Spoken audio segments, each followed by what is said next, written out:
Hey beautifuls, it's Tiffany here. Welcome back to my channel, Living Beautifully. If you're new here, welcome, and please consider clicking that subscribe button. We're currently on the road to 200, so it would be greatly appreciated. We have lots of how-tos and reviews and information on the Washington, D.C. area. So how many of you all have those wonderful keyless remote entries for your car? I do.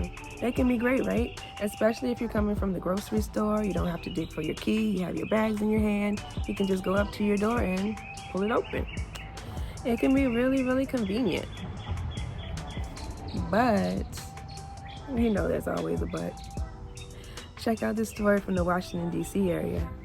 Live tonight, Natalie, the people who did this did it by hacking signals from key fobs that were inside both of these people's homes, and we've heard about these warnings before.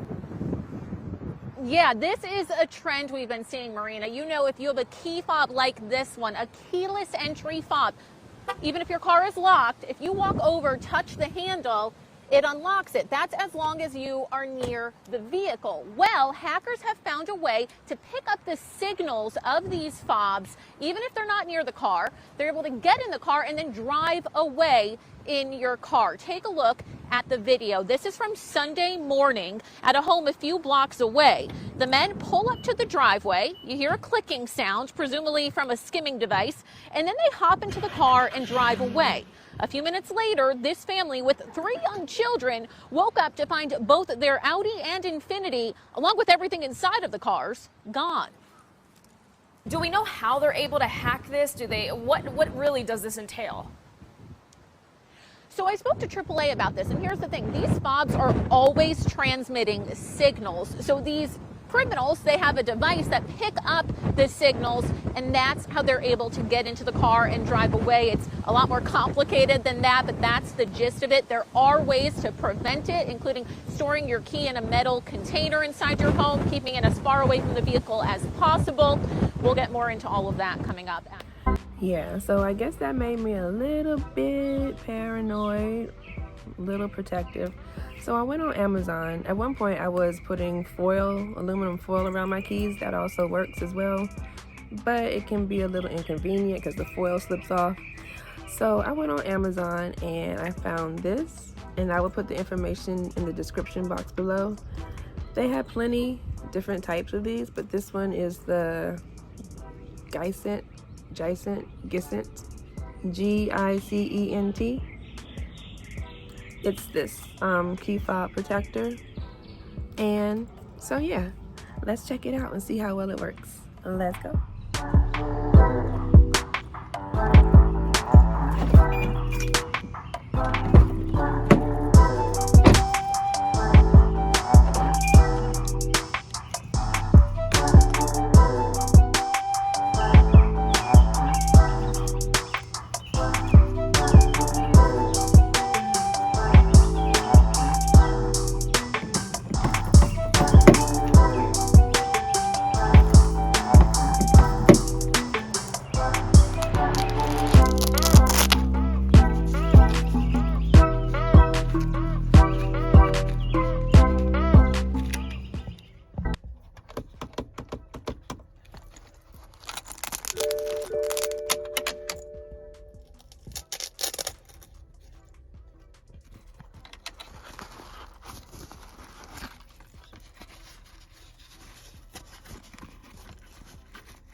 All right, we're back.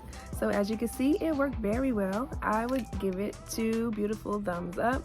It kept the car door from opening, and when you push the button, the car wouldn't even start. So I would say that it works very, very well. So again, it's the Gicent, Gicent. Sorry, I don't know how to pronounce it, but it's this here. I will also put the information in the description box. I got it from Amazon, so I will post the link there. So that's that.